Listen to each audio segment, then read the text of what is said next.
درود و نور دوستان عزیز. بعد یه مدت طولانی دوباره اومدیم توی جنگل برای یک کاوش.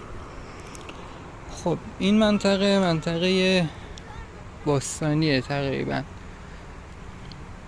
سنگ بزرگ داریم روبرو. یه سنگم که اینجا داریم که دوستان اینجا رو کندن، تقریبا یه چاله 5 متری اینجا رو کندن. حالا بریم اون طرفتر یه چیز دیگه من بهتون نشون بدم. این قسمت رو میبینیم با سنگای خیلی زیاد که به صورت ردیفی اینجا چیده شده. از این سمت بررسی میکنم. سنگ هرم که اشاره به تدفین داره. سنگ هرم رو مشاهده میکنید، یه مقدار البته شکسته است ولی خب سنگ هرم اشاره به تدفین داره. یه مسیر از این قسمت بهمون داده به این سمت و از سنگایی که با سنگای رودخونه‌ای که با ملات باستانی به همدیگه چفت و بست شدن.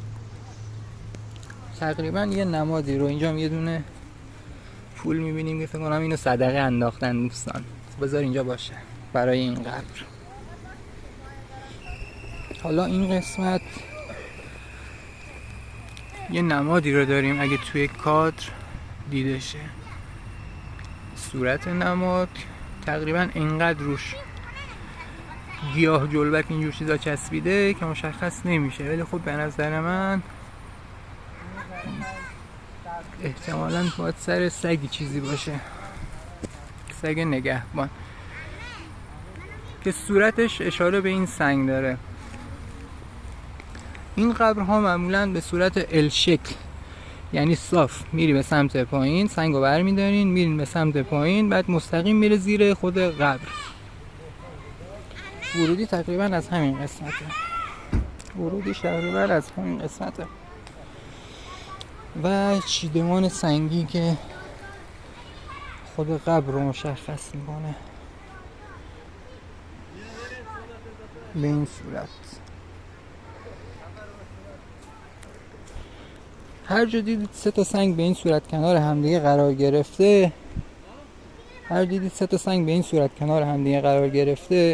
این قسمت نشون دهنده اینه که تقریبا اتاق زیر خودشه و ورودیش هم که